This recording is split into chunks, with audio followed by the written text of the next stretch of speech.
Hello everyone, नमस्कार सभी को। Welcome to all. Class 9 chapter number 6 हमारा चल रहा था लाइंस एंड एंगल्स।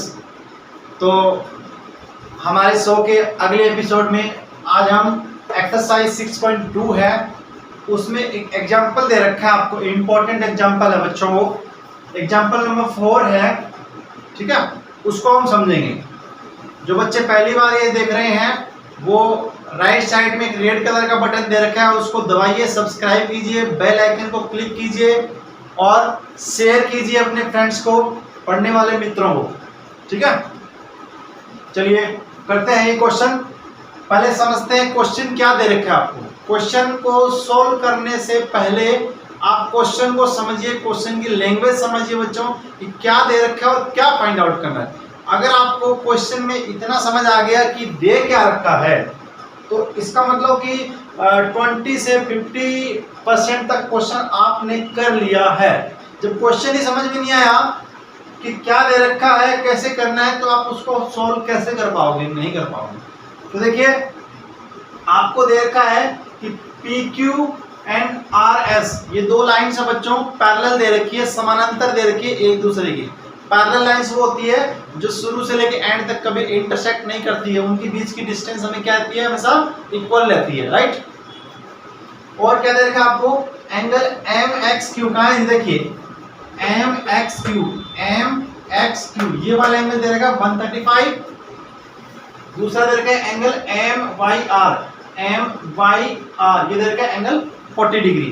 जो बच्चे पहली बार देख रहे हैं इसको, वो इस चैप्टर की जो प्रीवियस क्लासेस मैं करवा चुका हूँ, आई थिंक 3 या 4 क्लासेस करवा चुका हूँ मैं, वो क्लासेस शुरू से देखना, उसमें सारे मैंने प्रॉपर्टीज बताई है, पूरा कॉन्सेप्ट बताया है। शुरू से आप देखोगे तो ये क्वेश्चन और ज्यादा अच्छी तरह समझ में आएगा। उसके लिए लिंक्स जो है पिछली वीडियो के इस चैप्टर के रिगार्डिंग डिस्क्रिप्शन में दे रखे हैं, आप वो जरूर देखिएगा, ठीक है बच्चों। तो चलिए फाइंड आउट करते हैं। आपको फाइंड क्या करना है? XMY, कहाँ है ये एंगल? XMY, ये एंगल फाइंड करना है। तो इसके लिए आपको एक छोटी सी कंस्ट्रक्शन करनी पड़ेगी।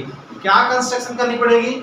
वो ये करनी पड़ेगी कि PQ जो लाइन है इसके पैरेलल एक लाइन आपको ड्रॉ करनी पड़ेगी जो M से पास होती है, राइट। तो सॉल्यूशन में हम लिख सकते हैं, क्या लिखेंगे? Draw a line. क्या लिखोगे? कौन से लाइन ड्रॉ करोगे? आपने एक लाइन ड्रॉ कर दी, ये वाली थी, ये ड्रॉ कर दिया आपने। इस लाइन का आप नाम क्या दे सकते हो जी? ए बी नाम दे सकते हो इसको, A एंड B। आपने इसको AB नाम दे दिया, और जो AB है वो PQ के पैरेलल है। और जब आपको दे रखा है कि PQ है वो RS के पैरेलल है, तो बच्चों AB है वो RS के भी पैरेलल हो गई, राइट। आपको लिखना है ड्रॉ क्या? AB parallel to PQ, AB parallel to PQ, ठीक है। और जब आपको ऑलरेडी RS PQ के पैरेलल दे रखा है, तो आप कह सकते हो कि जो PQ है वो AB की पैरेलल भी होगा, ठीक है। तो आप लिख सकते हो पैरेलल टू क्या है? RS। ये आपने लिख दिया जी, एक ही साथ लिख दिया, अलग जरूरत नहीं पड़ेगी आप, राइट। अब देखिए, मैंने पैरेलल लाइंस की प्रॉपर्टीज के बारे में बताया है पिछली क्लासेस में। उसमें क्या बताया है? देखिए, जब दो लाइनें आपके पास पैरेलल हो, दो लाइनें क्या हो?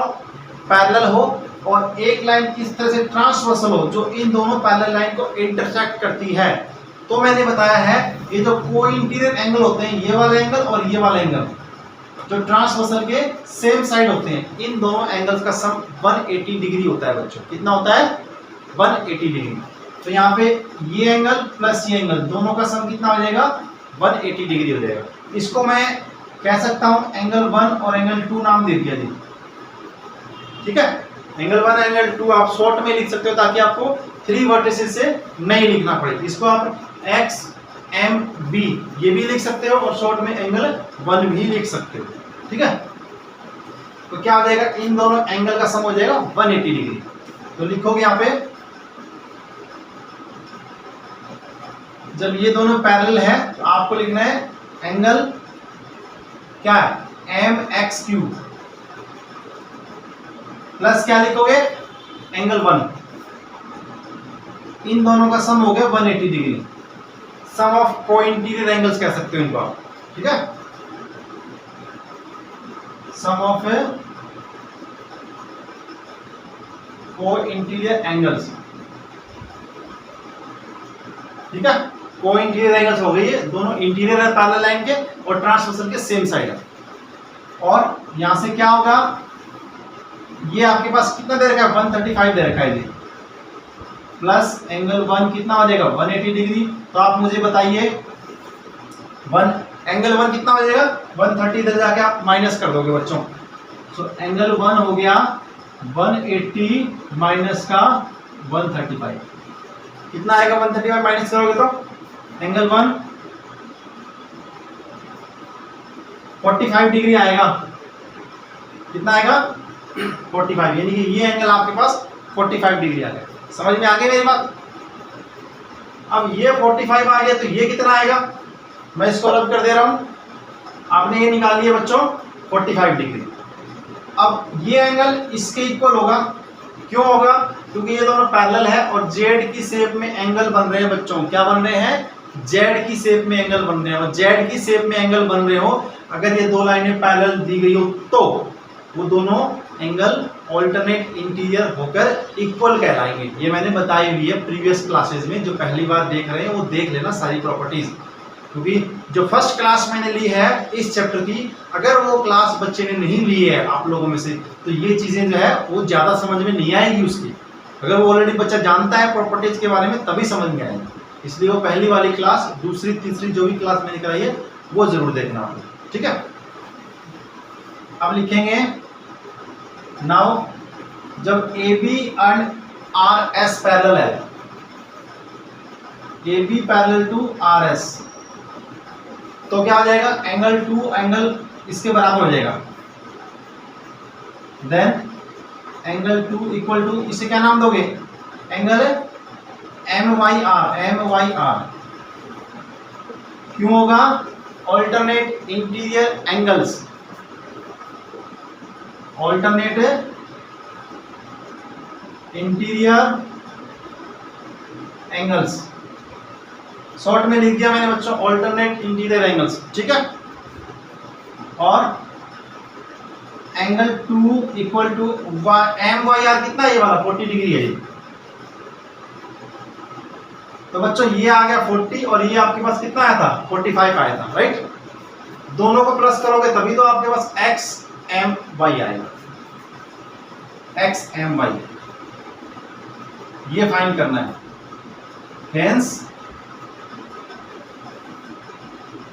XMY इक्वल टू में क्या लिख दोगे, एंगल 1 प्लस एंगल 2, दैट ये लीजिए जी 85 डिग्री। दैट्स ऑल, समझ में आया होगा।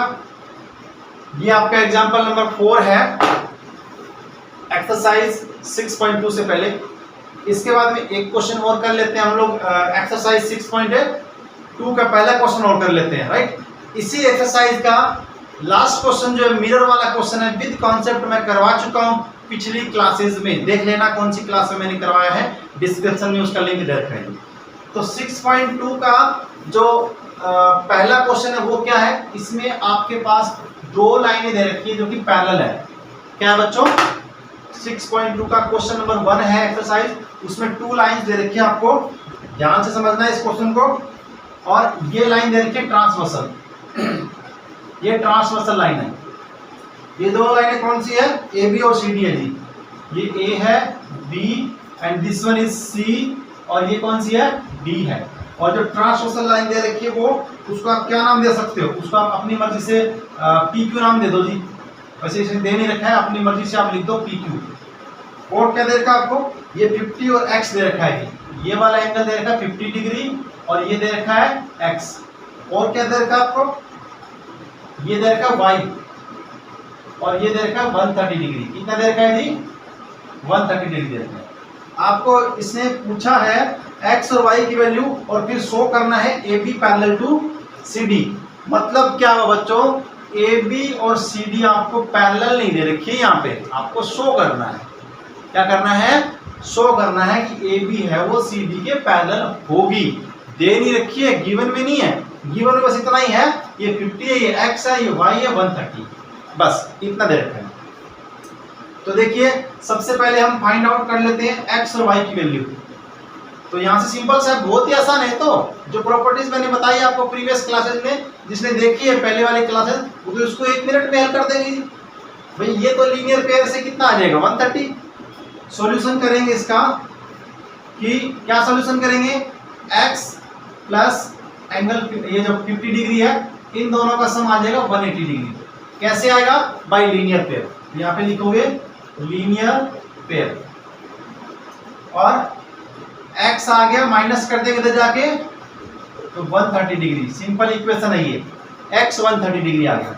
y कैसे आएगा, ये दोनों वर्टिकली अपोजिट एंगल है बच्चों, क्या है वर्टिकली अपोजिट। तो वर्टिकली अपोजिट एंगल मैंने बताया था क्या होते हैं, इक्वल होते हैं। तो y भी कितना आ जाएगा 130। और किस प्रॉपर्टी से आ सकता है, अगर पैरेलल दिए हुए होते, ये दोनों दी भी नहीं है, अगर पैरेलल दी भी होती तो आप x और 130 को कोरस्पॉन्डिंग एंगल्स कह सकते थे, लेकिन अभी पैरेलल नहीं दे रखी है आपको, ठीक है। x आ गया 130, ध्यान रखना। y कितना आ जाएगा, एंड y इक्वल टू में 130 डिग्री। क्या रीजन होगा, vertically opposite angles, vertically opposite angles ये होगा जी, ठीक है। y कितना 130 डिग्री, x और y की वैल्यू आ गई। अब आपको फाइंड करना है, शो करना है कि बताइए कि AB और CD पैरेलल है एंड क्यों है। तो देखिए कैसे, यहाँ पे देखिए आपके पास ये x की वैल्यू और ये 130, ये दोनों क्या आ गई बच्चों, इक्वल आ गई, जो कि कौन से एंगल है यहाँ पे, कोरस्पॉन्डिंग एंगल्स हैं। कौन से हैं, कोरस्पॉन्डिंग। मैंने बताया आपको इनिशियल वाले क्लास में, जब कोरस्पॉन्डिंग एंगल्स इक्वल होते हैं तो ये दोनों लाइनें क्या कहलाएंगी, पैरेलल कहलाएंगी।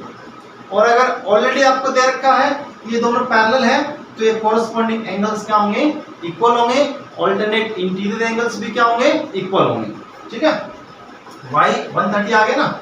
अब इसको पैरेलल कैसे लिखेंगे, एंड आप ऐसा कह सकते हो कि इसको आपने नाम दे दिया ओ नाम दे दो, इसको ओ नाम दे दिया, तो ये हो जाएगा ए ओ, और इसको मैंने क्या नाम दे दिया जी, इसको मैं यहाँ पे P नाम दे सकता हूँ, P angle A O P, angle A ओ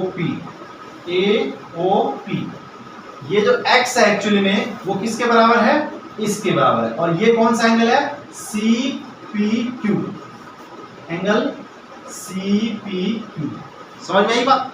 देखिए फिर से देखिए, एंगल AOP, इसको मैंने P नाम दिया है, ठीक है। ये जो x था जिसकी वैल्यू आपने 130 निकाली है वो किसके इक्वल आई है, इसके इक्वल आई। और ये कौन सा एंगल है, CPQ है। इज दैट क्लियर बच्चों। अब आप लिख दोगे विच आर कोरस्पॉन्डिंग एंगल्स, यहाँ पे कामा लगा के लिख देना, which are corresponding angles. Hindi में कोरस्पॉन्डिंग एंगल्स को कहते हैं संगत कोण। हिंदी वाले बच्चे जो बैठे हैं सामने, ठीक है, हिंदी वालों का भी ख्याल रखना पड़ता है भैया, हाँ। तो हिंदी में कहते हैं संगत कोण। तो संगत कोण बराबर है, तो ये दोनों लाइनें क्या हो जाएगी, पैरेलल हो जाएगी, बोले तो समानांतर हो जाएगी। सो AB पैरेलल टू CD, बस यही तो करना था आपको, समानांतर। समझ में आ गई मेरी बात, ओके। फिर से एक बार, जो बच्चे नए हैं देख रहे हैं इस वीडियो को, सब्सक्राइब कीजिए, बेल आइकन पर क्लिक कीजिए, शेयर कीजिए और हमारे साथ क्लासेस में बने रहिए। मैथ्स के साथ में केमिस्ट्री की भी क्लासेज आती है हमारी, फिजिक्स की भी आती है, और थोड़े समय के बाद में इंग्लिश ग्रामर की भी क्लासेज आएगी, ओके। सो आज के लिए इतना ही। Thank you all of you, see you in the next class.